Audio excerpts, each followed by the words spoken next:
오늘 들려드릴 이야기는 어쩌면 익숙하게 들릴 수도 혹은 누군가 지금 겪고 있을지도 모를 이야기입니다. 그럼 천천히 들어보시죠. 처제.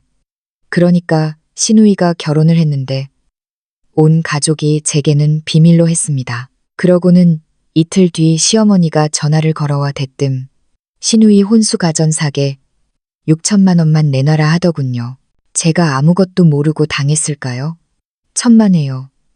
제가 일을 좀 크게 벌였더니 결국 시댁 식구 전원이 길바닥에 나앉게 되었습니다. 기가 막힌 그날 수요일 오후였습니다. 집 안마루 걸레질을 막 끝내고 난이 뒷목을 타고 땀방울이 주르륵 흐르더군요. 노고남의 소파에 털썩 주저앉아 꼼짝도 하기 싫었습니다. 거실 테이블 위에는 작년에 아들 녀석이 바꿔준 스마트폰이 놓여 있었죠. 화면도 크고 글씨도 큼직해서 전화나 받고 가끔 카카오 스토리나 인스타그램으로 동생 소식을 보는 게 낙이었습니다. 손가락으로 화면을 쓱쓱 넘기며 아래층 장 여사님이 올린 뚱뚱한 손자 사진에 좋아요를 누르고 계속 내리던 중이었습니다. 갑자기 익숙한 프로필 사진 하나가 눈에 들어오더군요. 예전에 우리 시누이 지은이랑 마트에서 같이 일했던 이 대리였습니다. 그녀가 올린 게시물에는 사진이 여러 장 있었는데 제목이 가관이었습니다. 축하해. 지은아, 결혼 진심으로 축하해. 오늘의 신부 너무 예쁘다. 심장이 쿵 내려앉아 하마터면 손에 든 전화기를 놓칠 뻔했습니다. 지은이라니 우리 시누이 이름이잖아요. 황급히 사진을 눌러보았습니다. 첫 번째 사진. 하얀 웨딩드레스를 입고 티아라를 쓴 지은이가 신부 화장을 진하게 하고 입이 귀에 걸리도록 웃고 있었습니다. 옆에는 검은 턱시도를 입은 남자가 서 있었는데 꽤 말쑥해 보이더군요. 예전에 시어머니가 지은이가 건재상하는 남자를 만난다고 스치듯 말한 적이 있었는데 그 남자와 결혼을 한 모양이었습니다. 떨리는 손으로 사진을 넘기니 지은이와 그 남자가 어른들께 패백을 드리는 모습, 호텔 연회장에 놓인 붉은 꽃장식과 답례품들이 보였습니다. 하지만 저를 가장 분노하게 만든 건 그 사진 속에 시어머니가 있었다는 겁니다. 붉은색 한복을 곱게 차려입고 머리는 단정하게 올린 채 술잔을 들고 하객들과 건배를 하며 얼굴 주름이 다 펴지도록 웃고 계셨습니다. 그리고 제 남편 민호 씨도 있었습니다. 시어머니 옆에 서서 담배를 손에 든 채 낯선 남자와 이야기를 나누는 모습이 영락없이 혼주로서 손님을 맞이하는 모양새였습니다. 순간 머리를 한 대 얻어맞은 듯 멍해졌습니다. 손이 부들부들 떨렸습니다. 시누이 결혼이라는 이 큰 일륜지대사를 어떻게 올케인 내게 한마디 상의도 귀띔도 없을 수가 있죠. 며칠 전에도 시댁에 가서 밥을 먹었습니다. 지난주 토요일 점심. 시어머니가 좋아하시는 삼계탕을 끓여서 민호 씨랑 같이 가져갔었죠. 밥상머리에서 시어머니는 닭다리를 뜯으시며 이렇게 말씀하셨습니다. 지은이 그 기집애 회사 일로 부산에 장기 출장 갔어. 큰 프로젝트가 잡혀서 보름은 지나야 온다더라. 그때 저는 바보같이 걱정하며 물었었죠. 부산 바닷바람 찰 텐데 옷은 두껍게 챙겨갔대요. 시어머니는 손사래를 치며 말했습니다. 챙겼지, 챙겼어. 걔가 얼마나 여우인데 넌 신경 꺼라. 남편 민호 씨도 옆에서 거들었습니다. 맞아. 지은이 이제 다 컸어. 알아서 잘할 텐데 당신이 무슨 걱정이야. 요즘은 걔네 모녀가 끔찍하게 서로 챙기는데. 그때 그 말들이 전부 새빨간 거짓말이었습니다. 출장은 무슨 집에서 결혼 준비를 하고 있었던 겁니다. 이 대리의 게시물 댓글을 보니 더 기가 찼습니다. 시댁 쪽 친척들이 줄줄이 축하. 댓글을 달았더군요. 우리 지은이 오늘 진짜 예쁘다. 신랑도 듬직하네. 시숙님은 백년해로 하고 빨리 아들 낳아라. 덕담을 하시고 심지어 멀리 사는 고모님까지 못 가서 미안하다. 축의금 보냈으니 확인해라라고 쓰셨더군요. 온 집안 사람들이 다 알고 축복하는 이 결혼식에 저만 바보처럼 눈 가리고 아웅당한 꼴이었습니다. 가슴에 커다란 돌덩이가 얹힌 듯 숨이 막혀왔습니다. 민호 씨와 결혼한 지 10년입니다. 제가 시누이 지은이에게 못할 짓을 했나요? 작년 여름 지은이가 대학 졸업하고 취직 못해 뒹굴 때 사촌 오빠에게 부탁해 마트 격리지 꽂아준 게 접니다. 겨울에 패딩 사고 싶다고 징징거릴 때 돈 없다는 시어머니 대신 몰래 30만 원 쥐어준 것도 저고요. 남자친구랑 헤어졌다고 울고불고 할 때 새벽까지 전화 받아주며 위로해 준 것도 저란 말입니다. 그런데 결혼식을 알리지도 않아? 청첩장은커녕 문자 한 통 없었다는 건 저를 가족이 아니라 남보다 못한 존재, 아니 아예 안중에도 없는 투명인간 취급했다는 것 말고는 설명이 안 되잖아요. 억울함에 눈물이 핑 돌았습니다. 당장 민호 씨에게 전화해 따지고 싶어 통화 버튼을 누르려다 멈췄습니다. 지금 전화하면 감정 조절이 안 돼 소리부터 지르게 뻔했습니다. 그러면 남편은 또 뻔뻔하게 나오겠죠. 당신 바쁠까봐 깜빡했어. 같은 헛소리나 해댈 겁니다. 저는 깊게 심호흡을 하고 부엌으로 가서 찬물을 한 잔 들이켰습니다. 차가운 물이 식도를 타고 내려가니 속에서 끓어오르던 화가 아주 조금은 가라앉더군요. 베란다 창밖으로 아파트 단지 공원에서 에어로빅을 하는 아주머니들이 보였습니다. 문득 정신이 들더군요. 화만 내고 있을 때가 아니다. 왜 나한테 비밀로 했는지, 혹시 내게서 축의금을 뜯어내려는 건지, 아니면 다른 꿍꿍이가 있는 건지 먼저 알아내야 했습니다. 다시 소파로 돌아와 이 대리가 올린 사진들을 죄다 제 폰에 저장했습니다. 나중에 오리발 내밀면 증거로 써야 하니까요. 제 카카오톡 프로필을 확인해 보니 시댁 식구들 프로필이 안 보인 지 꽤 되었습니다. 아마 저만 쏙 빼놓고 자기들끼리 낄낄거리며 결혼 준비를 했겠죠. 얼마 지나지 않아 현관 도어락 소리가 들리더니 민호 씨가 퇴근에 들어왔습니다. 그는 들어오자마자 서류 가방을 소파에 던지며 아이고 죽겠다. 오늘 회사 일 진짜 많네. 하며 앓는 소리를 냈습니다. 그러다 소파에 멍하니 앉아있는 저를 보더니 흠칫 놀라더군요. 당신 왜 그래? 안색이 귀신 본 사람 같네. 무슨 일 있어? 저는 끓어오르는 화를 꾹 누르고 최대한 덤덤하게 말했습니다. 별일 아냐. 그냥 인터넷 좀 보다가 기막힌 뉴스를 봐서. 민호 씨는 식탁 위에 사과를 집어베어 물며 대수롭지 않게 대꾸했습니다. 무슨 뉴스길래 그래? 아, 맞다. 엄마가 오늘 전화하셨는데 지은이 부산 출장 마치고 왔대. 이번 주말에 본가 가서 밥이나 먹자는데 기가 막혀서 헛웃음이 나올 뻔했습니다. 결혼해놓고 출장 복귀라니 이 집안 사람들은 숨 쉬는 것 빼고는 다 거짓말이구나. 저는 모른 척 장단을 맞춰주기로 했습니다. 지은이 왔어? 그래, 잘 됐네. 주말에 일찍 가자. 내가 맛있는 거 좀 사갈게. 민호 씨는 제 말에 안도했는지 그래, 당신이 사가는 반찬 지은이가 좋아하잖아. 라며 베란다로 나가 누군가에게 전화를 걸었습니다. 뻔하죠. 시어머니께 보고하는 걸 겁니다. 아직 눈치 못 챘으니 안심해라 속닥거리는 소리가 들리는 듯 했습니다. 좋아, 끝까지 연기해보자. 너희들이 언제까지 날 속일 수 있는지, 도대체 무슨 속셈인지 내가 밝혀내고 말 테니까. 다음 날 오전 시장에 장을 보러 갔습니다.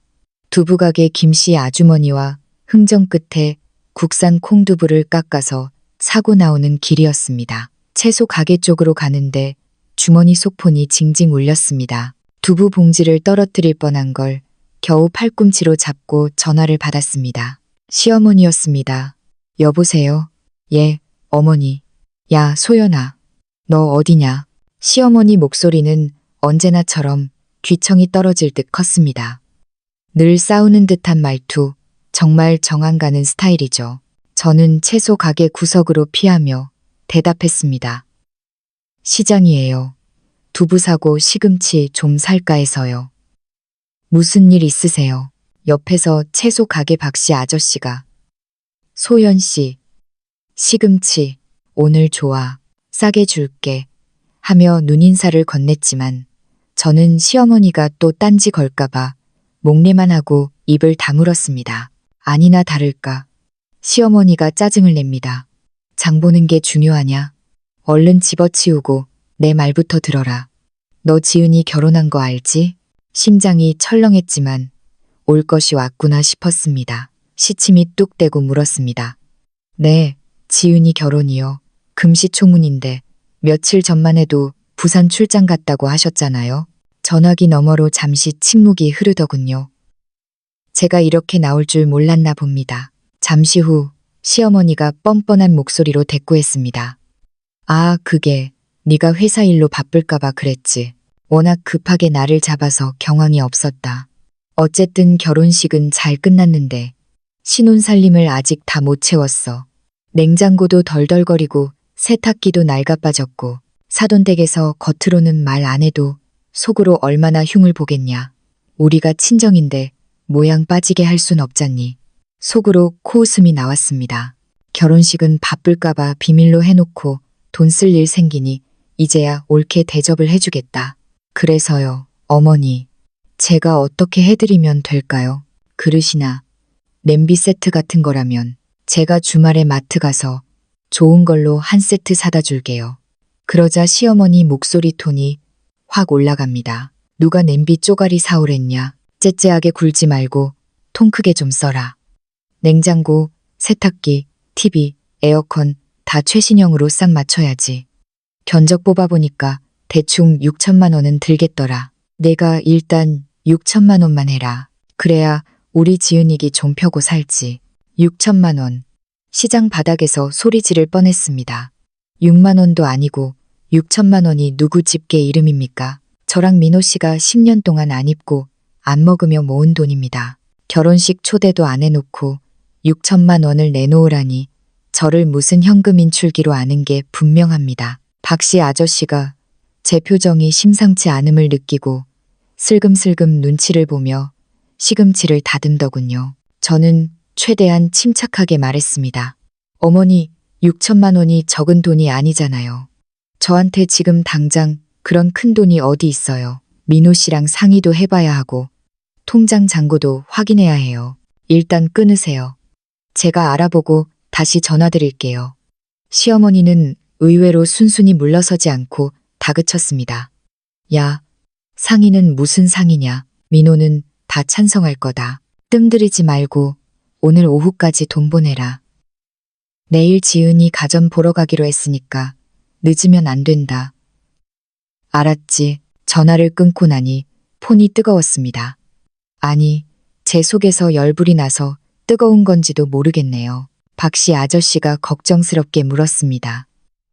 소연 씨, 무슨 일이야? 집안에 우환이라도 생겼어? 돈 얘기가 오가는 것 같은데. 저는 쓴웃음을 지으며 시금치 2단을 달라고 했습니다. 별일 아톤요. 친척이 급전이 필요하다고 해서요. 에구, 요즘 세상에 돈 거래 함부로 하는 거 아냐. 특히 친척끼리는 더더욱 돈 잃고 사람 잃기 십상이라니까. 아저씨 말이 100번 맞습니다. 하지만 이건 빌려달라는 것도 아니고 그냥 내놓으라는 강도짓이나 다름없었죠. 무거운 발걸음으로 집으로 돌아오는 길, 옆 동사는 최 여사님을 만났습니다. 어머 소연댁, 장 보고 오나 봐. 요새 통 안 보이던데. 아 참, 며칠 전에 보니까 시댁 쪽에 무슨 잔치 있는 것 같던데.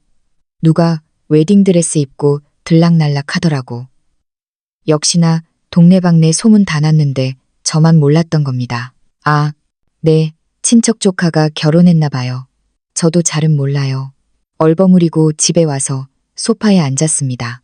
6천만 원이라 절대 줄 수 없죠. 하지만 무작정 안 된다고 하면 회사로 찾아와 난동을 부릴 위인들입니다. 도대체 왜 그렇게 급하게 그것도 6천만 원이라는 거금을 요구하는지 이유를 알아야 했습니다. 문득 경찰서에서 근무하는 조카 지훈이가 생각났습니다. 지훈이는 제 친정 오빠 아들인데 똑똑하고 눈치가 빠릅니다. 전화를 걸었더니 금방 받더군요. 고모, 무슨 일이세요? 목소리가 안 좋네. 지훈아, 고모가 부탁 하나만 하자. 네 사돈댁, 그러니까 우리 시댁 쪽 좀 알아봐 줄 수 있니? 신우이가 며칠 전에 결혼했는데 시어머니가 대뜸 혼수한다고 6천만 원을 내놓으라시네. 아무래도 낌새가 이상해. 혹시 그 집에 무슨 빚 문제라든가 사고 친 거 없는지 조회 좀 해줄 수 있어? 지훈이는 잠시 생각하더니 듬직하게 말했습니다.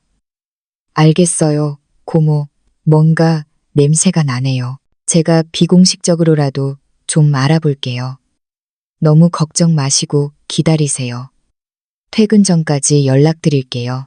지훈이와 통화를 끝내고도 불안해서 가만히 있을 수가 없었습니다. 직접 발로 뛰어서라도 정보를 캐내야겠다고 생각했죠. 시댁은 구로동의 오래된 빌라촌에 있는데 그 입구에 있는 대성 슈퍼 김 사장님과 제가 안면이 좀 있습니다. 시댁 갈 때마다 음료수라도 사면서 말동무를 해드렸거든요. 동네 마당발인 김 사장님이라면 뭐라도 알지 않을까 싶었습니다. 옷을 갈아입고 시댁 동네로 갔습니다.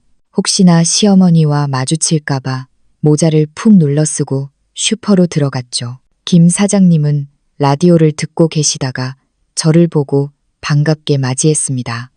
아이고, 소연 씨 왔네. 시댁 가는 길인가? 저는 가게 구석 간이의자에 앉으며 조용히 물었습니다. 사장님, 저 시댁 안 가고 여기 온 거예요. 사실 신우이가 며칠 전에 결혼했다는데 저한테는 알리지도 않아서요. 오늘 갑자기 큰돈을 요구하시는데 느낌이 안 좋아서. 혹시 시댁에 무슨 일 있었는지 아세요? 김 사장님은 가게 문 밖을 슬쩍 살피더니 목소리를 낮췄습니다. 소연 씨, 진짜 잘 찾아왔어. 안 그래도 내가 걱정돼서 말해줄까 말까 했는데 지은이 결혼하기 며칠 전에 험상이에는 남자 둘이 시댁에 들이닥쳤었어. 시어머니 멱살 잡고 돈 내놓으라고 난리를 쳤지. 5천만 원 안 갚으면 집 경매 넘겨버리겠다고 협박하더라고. 5천만 원이요? 빚쟁이들이었다고요?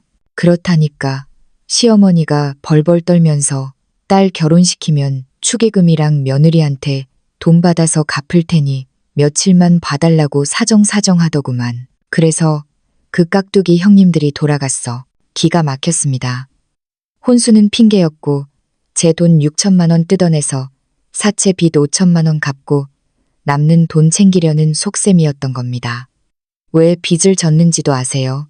옆집 세탁소 아저씨 말로는 시어머니가 친구 꼬임에 넘어가서 다단계 건강식품에 투자했다가 사기당했대. 본전 찾겠다고 여기저기서 돈 끌어다 썼는데 그게 다 날아간 거지. 내막을 알고 나니 분노보다 소름이 돋았습니다.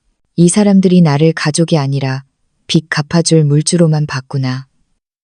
사장님, 정말 감사합니다. 덕분에 살았어요. 집으로 돌아오니 지훈이에게서 전화가 왔습니다. 고모, 알아봤어요. 시댁 빚이 사채까지 합쳐서 대충 5천만 원 정도 돼요. 채권자가 최 사장이라고 건재상 크게 하는 양반인데 성격은 좀 거칠어도 돈 문제엔 칼 같은 사람이래요. 그 사람이 시댁 빌라에 가압류 걸겠다고 통보한 상태고요. 모든 퍼즐이 맞춰졌습니다. 결혼식을 비밀리에 후다닥 해치운 것도 빚쟁이들이 식장에 찾아와 난동 부릴까봐 그랬던 거겠죠. 저는 이제부터 전쟁을 준비하기로 했습니다. 일단 증거가 필요했습니다. 지훈아, 그 최 사장이라는 분 연락처나 가게 위치 알 수 있을까? 지훈이가 보내준 주소를 들고 다음 날 아침 일찍 건재상으로 찾아갔습니다. 자재들이 가득 쌓인 사무실에 덩치 큰 중년 남자가 앉아 있더군요. 최 사장님 되시죠? 저 옥자씨. 그러니까 왕 여사 며느리 되는 사람입니다. 최 사장은 저를 위아래로 훑어보더니 심드렁하게 말했습니다. 며느리? 돈 갚으러 왔소? 아니요, 저는 그 빚 갚을 생각 없습니다. 다만 사장님이 돈을 확실히 받으실 수 있게 도와드리러 왔습니다. 제 말에 최 사장의 눈빛이 달라졌습니다. 저는 자초지종을 설명하고 시어머니가 쓴 차용증 사본을 좀 볼 수 있냐고 요청했습니다. 최 사장은 서랍에서 꼬깃꼬깃한 서류를 꺼내 보여주었습니다. 차용금 5천만 원, 변제 기일 3개월 내 담보, 구로동 빌라. 이거 복사 한 부만 해주세요. 그리고 하나 더 알려드릴 게 있는데 시어머니가 빚 안 갚으려고 꼼수 쓴 거 아시죠? 꼼수라니 그 빌라요. 지난주에 이미 딸 지은이 명의로 증여해서 명의 변경해놨어요. 사장님이 경매 못 넘기게 하려고요. 최 사장이 벌떡 일어났습니다. 뭐라고? 이 여편네가 진짜 죽고 싶나? 진정하세요. 사회행위로 소송 걸면 되돌릴 수 있잖아요. 제가 등기부등본 확인해서 증거 다 모아놨어요. 사실 등기부등본은 제 친구가 구청 지적과에 있어서 부탁해 떼어본 거였습니다. 친구 말로는 결혼식 일주일 전에 급하게 증여 처리를 했다더군요. 빚은 남겨두고 재산만 딸에게 빼돌린 후 며느리 돈으로 빚을 막으려는 치졸한 계획. 집에 돌아와 증거들을 금고에 넣고 있는데 민호 씨가 들어왔습니다. 낌새가 이상해 그의 폰을 몰래 봤더니 은행 알림 문자가 와 있더군요. 출금 0만 원, 잔액 128만 원. 피가 거꾸로 솟는다는 게 이런 느낌일까요? 우리 부부 공동 통장에서 1,000만 원을 빼서 시어머니 계좌로 이체한 겁니다.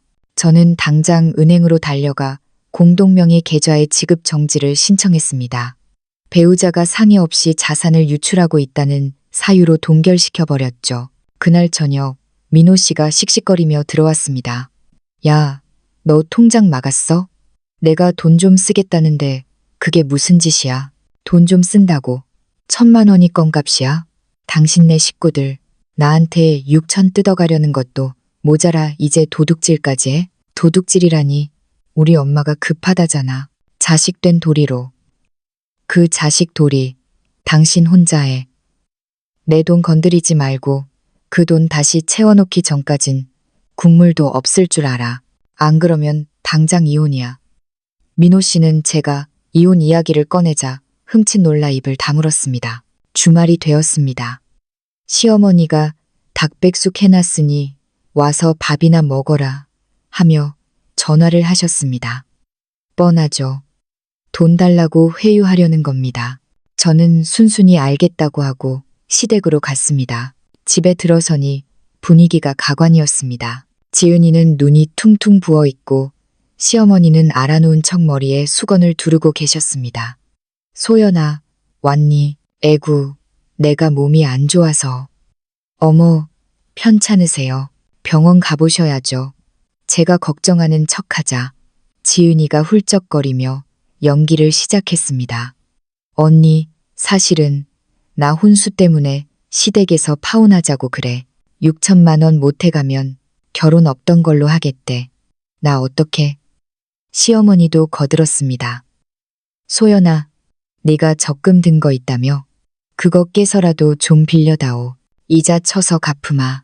저는 속으로 비웃으며 말했습니다. 어머니, 그 적금 우리 친정엄마 수술비로 모아둔 거예요. 절대 못 깨요. 그리고 민호 씨가 1,000만 원 가져갔잖아요. 그거면 급한 불 끄는 거 아니에요? 1,000만 원 가지고 뭘 하니? 야, 너 진짜 독하다. 사람이 죽게 생겼는데 돈 좀 빌려달라는 게 그렇게 꼽냐? 본색을 드러내시는군요. 저는 자리에서 일어났습니다. 저 돈 없어요. 정급하시면 그 집 팔아서 해결하세요. 아, 이미 지은이 명의로 돌려놓으셨나? 제 말에 시어머니와 지은이 얼굴이 사색이 되었습니다. 너 그거 어떻게 알았어? 세상에 비밀이 어디 있어요. 저 먼저 일어납니다. 나오자마자 최 사장에게 문자를 보냈습니다.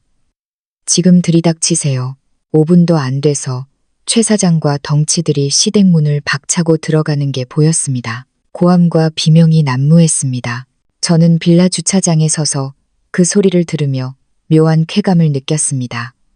결국 며칠 뒤 최 사장은 사회행위 취소 소송을 걸었고 집은 경매로 넘어가게 되었습니다. 법원은 시어머니의 증여가 빚을 갚지 않기 위한 고의적인 재산은닉이라고 판단한 거죠. 경매 당일 법원에 갔습니다. 시댁 식구들이 초라한 행색으로 앉아있더군요. 경매가 시작되고 최 사장이 집을 낙찰받았습니다. 시어머니는 바닥에 주저앉아 통곡을 했고 지은이는 남편 품에 안겨 울었습니다. 민호 씨가 저를 보더니 다가왔습니다. 소연아, 제발 우리 갈 데가 없어. 당분간만 우리 집에서 지내게 해주라. 저는 차갑게 그를 밀쳐냈습니다. 우리 집? 웃기지 마. 거긴 내 집이야. 당신도 짐 싸서 나가. 이혼 서류는 식탁 위에 올려놨어. 뭐, 이혼. 야, 사람이 어떻게 그리 매정해. 매정. 나 몰래 결혼식 치르고 내 돈 뜯어내려 작당하고 내 통장에서 돈 훔쳐간 건 사랑이니? 난 당신들 빚 갚아주는 호구 아니야. 내 인생에서 꺼져줘. 저는 그 길로 집을 나와 친정엄마 집 근처 오피스텔을 얻었습니다. 민호 씨와는 합의 이혼을 했고 위자료 대신 그가 가져간 1,000만 원을 제외한 나머지 예금 절반을 제가 가져왔습니다. 몇 달 후 동네 공원을 지나는데 벤치에 낯익은 사람들이 보였습니다. 꾀죄죄한 몰골로 컵라면을 나눠 먹고 있는 시어머니와 지은이였습니다. 지은이 남편은 빚쟁이 장모와 빈털터리 처가가 싫어 도망갔다고 들었습니다. 민호 씨는 고시원을 전전하며 월급 압류당한 채 빚을 갚고 있고요. 시어머니가 저를 보고 달려와 매달렸습니다. 소연아, 내가 잘못했다. 한 번만 살려다오. 갈 곳이 없어. 저는 옷자락을 뿌리치며 말했습니다. 인과응보예요. 뿌린 대로 거두는 법이죠. 저한테 이러지 말고 구청 가서 긴급복지 지원이나 알아보세요. 저는 뒤도 돌아보지 않고 걸어갔습니다. 봄바람이 살랑살랑 불어왔습니다. 이제 저는 엄마랑 맛있는 저녁을 먹으러 갈 겁니다. 내 인생을 갉아먹던 기생충들을 털어내고 나니 세상이 이렇게 환하고 아름다울 수가 없네요. 여러분도 명심하세요. 가족이라는 이름으로 당신의 희생을 강요하는 사람들은 가족이 아니라 남보다 못한 존재일 뿐입니다. 내 인생의 주인공은 바로 나니까요.